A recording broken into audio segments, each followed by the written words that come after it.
रात के सन्नाटे में जंगल की सरसराहट किसी अनजानी भाषा की तरह लगती थी। हवा में हल्की नमी और पत्तों की चरमराहट ऐसा एहसास कराती थी मानो कोई अदृश्य हाथ हर पेड़ को धीरे धीरे सहला रहा हो। ये जंगल गांव वालों के बीच काली घाटी का जंगल नाम से मशहूर था। कहते हैं इस जंगल में शाम के बाद कोई इंसान नहीं रुकता, क्योंकि यहाँ कुछ ऐसा था जो सामान्य नहीं था।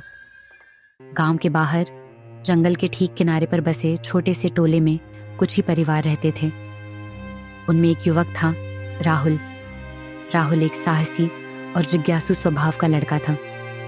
उसका बचपन इसी जंगल के किनारे खेलते बीता था, इसलिए उसे जंगल के रास्ते, तालाब, गुफाएं और पगडंडियां किसी नक्शे की तरह याद थीं। राहुल को हमेशा से यह रहस्य खाता था कि गांव के बुजुर्ग इस जंगल के बीच बने एक पुराने दुकान की चर्चा क्यों करते हैं। कभी कोई कहता, वहां रात में अपने आप लालटेन जल उठती है, तो कोई कहता, उस दुकान के भीतर जाने वाला कभी वापस नहीं आता।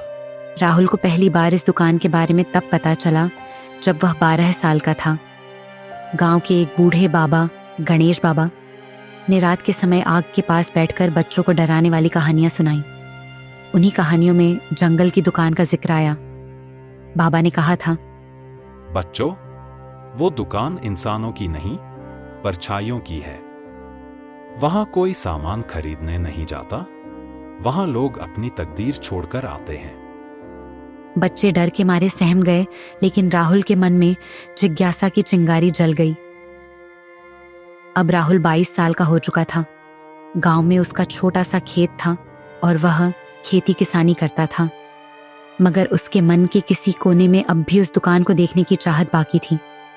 एक दिन वह अपने दोस्त विजय से बोला, यार विजय, तूने कभी सुना है जंगल वाली दुकान के बारे में? विजय थोड़ा घबराया। हाँ सुना है, पर वहां जाना मना है। कहते हैं जो वहां जाता है उसकी आंखों का रंग बदल जाता है। राहुल हंसा। ये सब अंधविश्वास है, चल ना एक बार चलते हैं।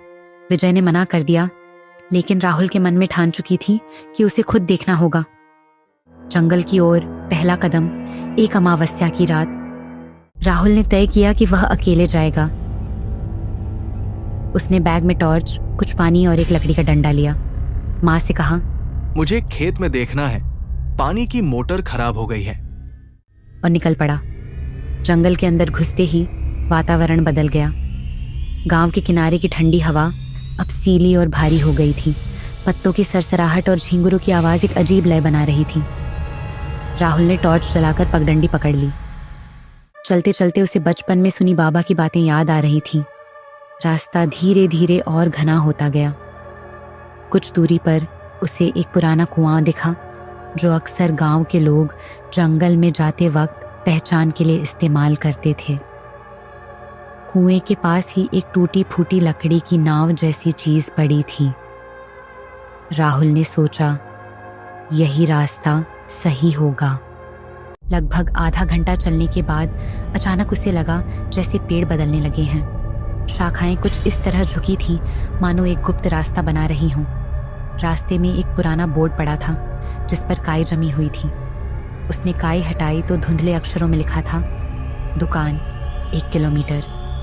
राहुल के दिल की धड़कन तेज हो गई। वह तेज कदमों से आगे बढ़ा।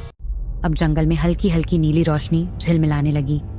कहीं से धीमी सी सीटी जैसी आवाज़ भी आ रही थी। वह आवाज़ किसी इंसान की नहीं लग रही थी, मानो हवा खुद सीटी बजा रही हो। आखिरकार राहुल एक छोटे से खुली जगह पहुंचा।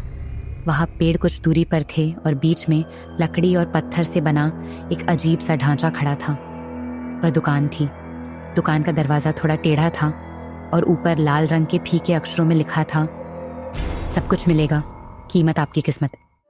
राहुल ने देखा, दुकान के अंदर हल्की पीली रोशनी थी और दरवाजे पर कोई ताला नहीं था। वह दरवाजे के पास पहुंचा और अंदर झांका। दुकान का भीतर का दृश्य, अंदर एक लंबा कमरा था। दीवारों पर लकड़ी की अलमारियां थीं जिनमें तरह तरह की चीजें रखी थीं। पुराने सिक्के, कांच की बोतलें, घड़ियां, लाल पत्थर, काले कपड़े, अजीब आकृतियों वाली मूर्तियां। काउंटर के पीछे एक बूढ़ा आदमी खड़ा था, लंबा झोला ओढ़े, चेहरा आधा छाया में। उसकी आंखें हल्की पीली चमक रही थीं। उसने मुस्कुराकर कहा, आ गए तुम। बहुत देर लगा दी। राहुल चौंक गया। आप मुझे जानते हैं? बूढ़ा आदमी बोला। यहाँ जो भी आता है उसका नाम हवा पहले ही बता देती है। राहुल के रोंगटे खड़े हो गए। उसने डर को दबाकर पूछा, ये कैसी दुकान है? बूढ़ा आदमी हंस पड़ा। यह वह जगह है जहाँ लोग अपनी किस्मत बदलने आते हैं। यहाँ चीजें नहीं बिकती, यहाँ सौदे होते हैं। राहुल ने चारों ओर देखा। हर चीज पुरानी और रहस्यमयी थी।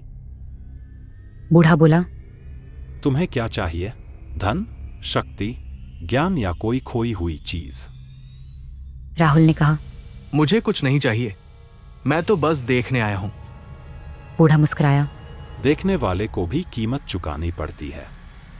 राहुल पीछे हटने लगा, लेकिन दरवाजे के पास अंधेरा गहराने लगा। बाहर का जंगल धुंधला दिखने लगा।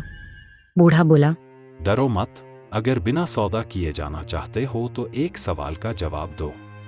राहुल ने हामी भर दी। बूढ़ा झुककर बोला, हर इंसान के पास एक ऐसी चीज होती है जो उसकी असली पहचान होती है। वह चीज कौन सी है? राहुल ने कुछ सोचा और बोला, उसका नाम। बूढ़ा हंसा। गलत। राहुल ने फिर कहा, उसकी आत्मा। बूढ़ा बोला। करीब, लेकिन पूरी नहीं। तभी दुकान की एक बोतल गिरकर टूट गई और उससे नीला धुआं उठने लगा। धुआं धीरे धीरे इंसानी आकृति में बदलने लगा। वह आकृति राहुल जैसी ही थी। बूढ़ा बोला, यह तुम्हारा प्रतिबिंब है। यह तुम्हारे सवाल का जवाब जानता है, पर क्या तुम अपने आप को पहचानते हो? राहुल डर गया। उसने टॉर्च जमीन पर गिरा दी। बूढ़ा बोला, हर इंसान की असली पहचान उसका चयन है। वह जो चुनता है वही उसकी किस्मत बनाता है। राहुल अचानक समझ गया। उसने कांपते हुए कहा, चैन। बूढ़ा मुस्कुराया। सही जवाब, तुम जा सकते हो। जैसे ही उसने यह कहा, दुकान की रोशनी बुझ गई। बाहर जंगल की आवाजें फिर सामान्य हो गईं। राहुल ने मुड़कर देखा तो दुकान वहां थी ही नहीं, सिर्फ खाली मैदान और घास थी। वह घबराते हुए भागा और किसी तरह गांव पहुंच गया। सुबह होते ही राहुल ने विजय को पूरी बात बताई। विजय ने हंसते हुए कहा, तू पागल हो गया है, वहां कोई दुकान नहीं है। राहुल ने सोचा शायद वह सपना था, लेकिन उसकी जेब में एक छोटा लाल पत्थर पड़ा था जो उसने दुकान से उठाया भी नहीं था। वह पत्थर हल्की हल्की गर्मी दे रहा था। राहुल के मन में सवालों का तूफान था। क्या वह दुकान सच में थी? बूढ़ा कौन था? लाल पत्थर उसके पास कैसे आया? उस रात राहुल सो नहीं पाया। उसे बार बार दुकान की पीली रोशनी और बूढ़े आदमी की मुस्कान याद आती रही। उसे यह भी महसूस हुआ कि उसकी जिंदगी में कुछ बदलने वाला है।